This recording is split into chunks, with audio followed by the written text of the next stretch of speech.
అలాగే అక్కడ ఒక గోపురాన్ని భళ్ళాల మహారాజు కట్టాడు. భళ్ళాల మహారాజు అపారమైనటువంటి శివభక్తుడు. ఆయనకి 2 భార్యలు. ఆయన విభూతి పుండ్రాలు పెట్టుకుని బొట్టు పెట్టుకుని ఏ శివభక్తుడైనా జంగమదేవరైనా సరే కోరినది ఇచ్చేస్తుండేవాడు. అటువంటి భళ్ళాల మహారాజు గారు రాజ్యం చేస్తున్న రోజుల్లో ఆయనకి సంతానం లేదు. సంతానం లేకపోయినా ఆయన పరమశివుని యందు అంత భక్తితో రాజ్యం చేస్తున్నాడు. పరమశివుడు ఆయన పరీక్షించాలి, అనుగ్రహించాలి అనుకున్నాడు. ఒక పెద్ద జంగమదేవర వేషం కట్టి తనతో పాటు కొంతమంది జంగమయ్యల్ని తీసుకుని ఒక చీకటి పడే వేళటికి భళ్ళాల మహారాజు ఇంటికి.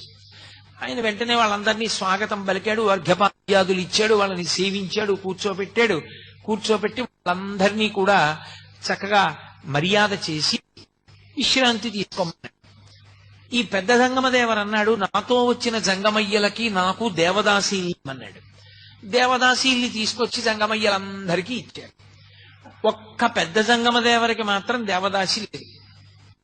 అయ్యో, ఈయనకొక్కడికి దేవదాసిని ఇవ్వలేదనేది బాధపడినటువంటి రాజు తల పట్టుకుని కూర్చుంటే ఆయన 2వ భార్య పేరు చెల్లమ్మ. ఆవిడ వచ్చింది, ప్రభు మీరు చింతపడకండి, శివసేవలో లోపం రాకూడదు, నేను దేవదాసిగా ఆయన దగ్గరికి వెడతానంది. వెళ్ళమన్నాడు మహారాజు. ఆవిడ ఆ పెద్ద జంగమయ్య పడుకున్నటువంటి గదిలోకి వెళ్లి ఆయన నిద్రపోతున్నట్టు నటిస్తున్నాడు. ఆయన నిద్ర లేపడానికి ముట్టుకుందిలాగా. ముట్టుకోగా పసిపిల్లవాడైపోయి ఏడిచాడు. అరే పిల్లవాడైపోయాడు, చేతుల్లో పట్టుని రాజు దగ్గరికి తీసుకొచ్చింది. మహారాజా, పెద్ద జంగమదేవర పిల్లవాడైపోయాడు, ఇదిగో తీసుకొచ్చాను, పరమేశ్వరుడే అనుగ్రహించాడు, మనకి కొడుకు అని ఇచ్చింది. రాజు ఆ పిల్లాడిని ముట్టుకోగానే పిల్లవాడు అంతర్ధానం అయిపోయాడు. అంతర్ధానం అయిపోయి కొడుకులు లేరు అని వగచావు కాబట్టి నీకు నేనే కొడుకునవుతున్నాను. నేనే కొడుకునై నీ శ్రాద్ధ కర్మ నేను చేస్తాను ప్రతి సంవత్సరం. నీ శరీరం పడిపోయినప్పుడు నీకు సంస్కారం నేనే చేస్తానన్నాడు. ఇప్పటికి దాదాపు 6 నుంచి 700 సంవత్సరములైంది. ఇప్పటికీ భళ్ళాల మహారాజు గారు చనిపోయిన రోజున అరుణాచల క్షేత్రంలో శివలింగం దగ్గరికి వచ్చి పత్రిక చదువుతారు. భళ్ళాల మహారాజు గారు ఫలానా రోజున ఫలానా తిథిలో ఫలానా నక్షత్రంలో శరీరం విడిచిపెట్టాడు అని. వెంటనే దేవాలయం మూసేస్తారు. పరమశివుడు ఉత్సవమూర్తి పల్లకీలో పల్లికొండ పట్టు అని అక్కడికి దగ్గర, అక్కడే రాజధానిగా పరిపాలన చేసేవాడు.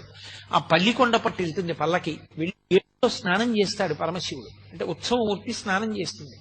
స్నానం చేసి పీటల మీద పరమశివుడు అపితకుచాంబ ఉండి భళ్ళాల మహారాజు గారికి తద్దినం పెట్టి మళ్ళీ ఏట్లో స్నానం చేసి అరుణాచల దేవాలయంలోకి వెళ్ళి అప్పుడు ఆయనకి అభిషేకం అయిన తర్వాత మళ్ళీ తలుపులు తీసి 6 నుంచి 7 శతాబ్దములుగా పరమశివుడే తన భక్తుడికి తద్దినం పెడుతున్న ఏకైక క్షేత్రం అరుణాచల క్షేత్రం. ఆ క్షేత్రంలో ఆ భళ్ళాల మహారాజు గారు కట్టించినటువంటి గోపురము ఒక గోపురం. ఆ గోపురానికి కిలి గోపురం అని పిలుస్తారు. టెక్స్మో ఇండస్ట్రీస్ వారి టారో పంప్స్ మీ గృహములు మరియు పొలాలలో నీటి సంబంధిత అవసరాల కోసం మా వద్ద అన్ని రకాల టెక్స్మో బ్రాండ్ మోటార్లు లభించును. మినీ మోనోబ్లాక్ మోటార్లు, ఓపెన్ వెల్ సబ్మెర్సిబుల్ మోటార్లు, సబ్మెర్సిబుల్ పంప్ సెట్లు, booster pump, monarch PVC blue threaded casing పైపులు, నంది హెచ్డిపిఈ పైపులు, 3 కోర్ ఫ్లాట్ కేబుల్స్ లభించును. సంప్రదించండి Keerthi Babji, managing director, Taro pumps, Krishna engineering works, Ratna palace ఎదురుగా మెయిన్ రోడ్, రాజమండ్రి. కాంటాక్ట్ 98481 94592.